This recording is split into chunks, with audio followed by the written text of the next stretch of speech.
Pensa comigo. Chegar aos 50, aos 60, aos 70 e outros tantos anos pode ser um divisor de águas. Para falar sobre este tema delicado e que pode ser inspirador, eu recebo no De Bem com a Vida a psicóloga Patrícia Kaiser. Como vai, Patrícia? De bem com a vida? Muito bom dia, muito de bem com a vida, graças a Deus. Muito obrigada pelo convite, amei. Obrigada pelo teu sorriso e eu já pergunto, como assim? A gente faz um aniversário a partir dos 50 anos de idade e já está traçando um divisor de águas? Então, eu diria que é um novo recomeço, mas o recomeço, eu estive pesquisando sobre o conceito do recomeço e ele tem dois. Um é o começar de novo e o outro é transformar-se, ser melhor, novamente, ser melhor do que já somos. Olha que interessante, em uma única palavra existe dois sentidos. O recomeço no sentido de começar de novo e o recomeço no sentido de ser melhor do que fomos, ser melhormos amanhã do que somos hoje. Bom, então vamos por partes. Como eu faço um recomeço? Então, assim, recomeço, tudo depende do ponto onde a gente está. Primeira coisa, a gente tem que pensar em que ponto nós estamos hoje, onde eu estou hoje.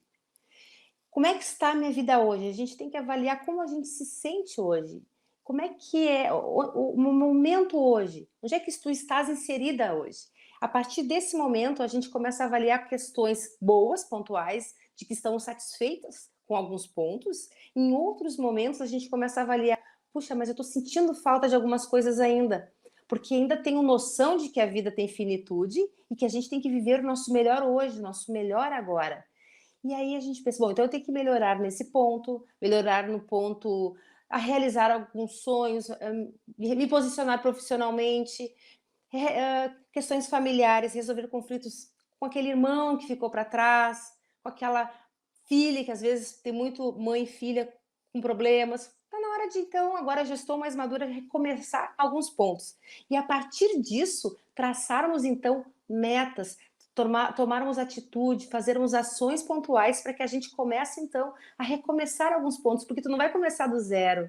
A gente sempre vai começar do ponto onde estamos, pensando para onde queremos chegar, onde queremos ir, onde queremos realizar, o que queremos fazer. E assim a gente vai direcionando a nossa vida para esses lugares. Olha só, às vezes a gente tem vontade de fazer muitas coisas, né, mas a opinião alheia, meio que freia, interfere, nos desmotiva. Como é que pode-se andar neste caminho sem permitir a interferência exterior? O maior problema do ser humano é o preconceito, mas não é o preconceito do outro com relação a nós. É o nosso preconceito com relação a nós mesmos. A nossa não aceitação daquilo que somos, daquilo que gostamos, daquilo que queremos. Quando a gente não aceita nós como somos, ou mesmo que a gente não esteja satisfeita com algum ponto nosso, que a gente não aceita que a gente possa melhorar em algum ponto por nós, porque aquilo está nos fazendo algum mal, está nos prejudicando em algum momento, a gente se preocupa com a opinião do outro. Quando a gente valida a opinião do outro acima da nossa opinião, a gente começa a ter outros problemas, como a nossa autoestima começa a ficar prejudicada. Você imagina se eu, Patrícia, me preocupasse que vão dizer de mim ser mãe com 45 anos, com 47 anos? Eu não teria tido os meus sonhos, eu não teria realizado os meus sonhos, porque os outros estariam dizendo, nossa, como ela é velha para ser mãe. As mulheres hoje estão cada vez mais realizando seus sonhos, mais despreocupadas com o que os outros estão pensando. Você imagina se uma mulher que chegou aos 50 anos, nunca teve filhos e sempre sonhou com isso, e hoje, com a modernidade da vida, ela consegue realizar seu sonho e ela vai dizer assim, não, os outros vão achar que eu sou muito velha para isso e não vai realizar o seu sonho. Quando ela tiver 80 anos, ela vai dizer assim, meu Deus, por que eu não realizei aquilo? Por que eu não fiz aquilo que eu sempre sonhei? Ou mesmo algumas mulheres que querem ser fazer uma faculdade, que nunca tiveram oportunidade porque ficaram ali cuidando dos filhos a vida inteira, cuidando da família e não tiveram oportunidade de fazer isso. Sempre sonhou em ser assistente social, jornalista, advogado, não importa a profissão. E eu não vou entrar na faculdade porque o que os outros vão dizer a meu respeito? Será que eu sou tão velha para isso? Não. A gente não pode validar o que o outro sente, passar por cima daquilo que nós sentimos. Nós temos que nos posicionarmos diante da vida, porque ela é uma só e ela só depende da gente para a gente ser feliz. A gente não depende do outro para realizar os nossos sonhos, a gente não depende do outro para ser feliz, a gente depende de nós, do que nós sentimos, do que nós vivemos. Então valide aquilo que é o seu sonho. Não deixe que o outro diga para você que você não pode ou que você é velha demais para alguma coisa. Isso é maltratar a si mesmo. Não deixe isso acontecer. Patrícia, a gente já está encerrando a entrevista, mas preciso te perguntar uma coisa. A gente fica dividida entre cuidar dos seus propósitos e, no caso de quem tem família, cuidar do marido, dos filhos, enfim. Só que, com o passar do tempo, vem aquela questão da síndrome do casulo vazio, ou do ninho vazio. Como é que a gente se prepara para essa fase onde os filhos vão fazer a sua vida e pode ser que o cônjuge já não esteja mais conosco, enfim, eu queria que tu falasse um pouquinho sobre a síndrome do ninho vazio. Nunca ninguém lembra disso quando a gente está na juventude, a síndrome do ninho vazio. Então o casal ele se cuida muito da família e se esquece do casamento. O que acontece? Os filhos crescem, os filhos saem de casa e vira síndrome do ninho vazio, porque daí o marido também às vezes vai embora, se o casal se separa.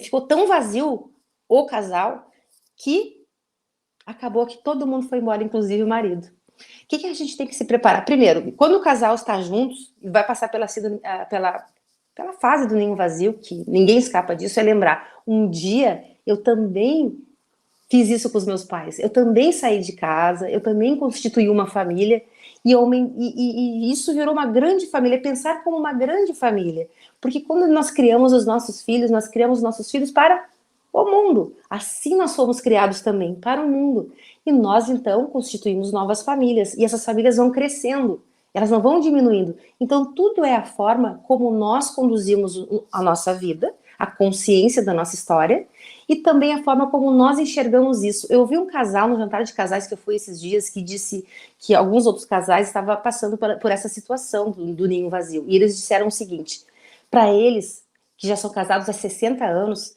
está sendo muito tranquilo o ninho vazio, porque eles fazem hoje coisas como casal, como dar risadas, contar piadas, lembrar o passado, às vezes trazem os netos, contam histórias, porque eles têm um tesouro para compartilhar com a sua família. O que é esse tesouro? É aquele que tu pode dividir, que tu deve dividir, que é a tua história. Eles contam história para os netos, histórias para as pessoas, eles reúnem amigos, eles viajam juntos, eles contam histórias, eles começaram a olhar para si novamente. Então, eles estão como modelo de pessoa que sabem conduzir bem a síndrome do ninho vazio. E também aquelas pessoas que estão se preparando para isso, que os filhos já estão naquela fase assim, ó, já estão entrando na faculdade, já estão querendo, né, criar asas. Lembre-se, um dia também fiz isso. E é muito importante que a gente faça isso, porque a gente está construindo, cada um de nós, a nossa história. É para isso que nós criamos os nossos filhos e é para isso que nós fomos criados, para construirmos, para fazermos uma história.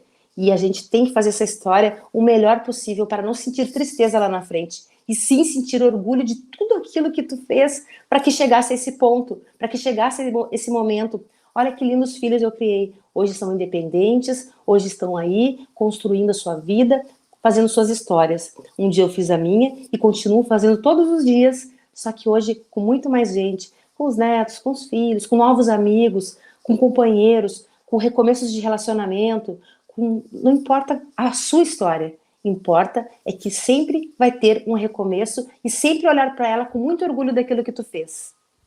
Perfeito, maravilhosa a tua dica, e é para isso que a gente convida pessoas como tu, para que nós possamos estar cada vez mais de bem com a vida. Muitíssimo obrigado pela tua presença no De Bem com a Vida, Patrícia Kaisa. Muito obrigada, muito obrigada. Fiquem com Deus.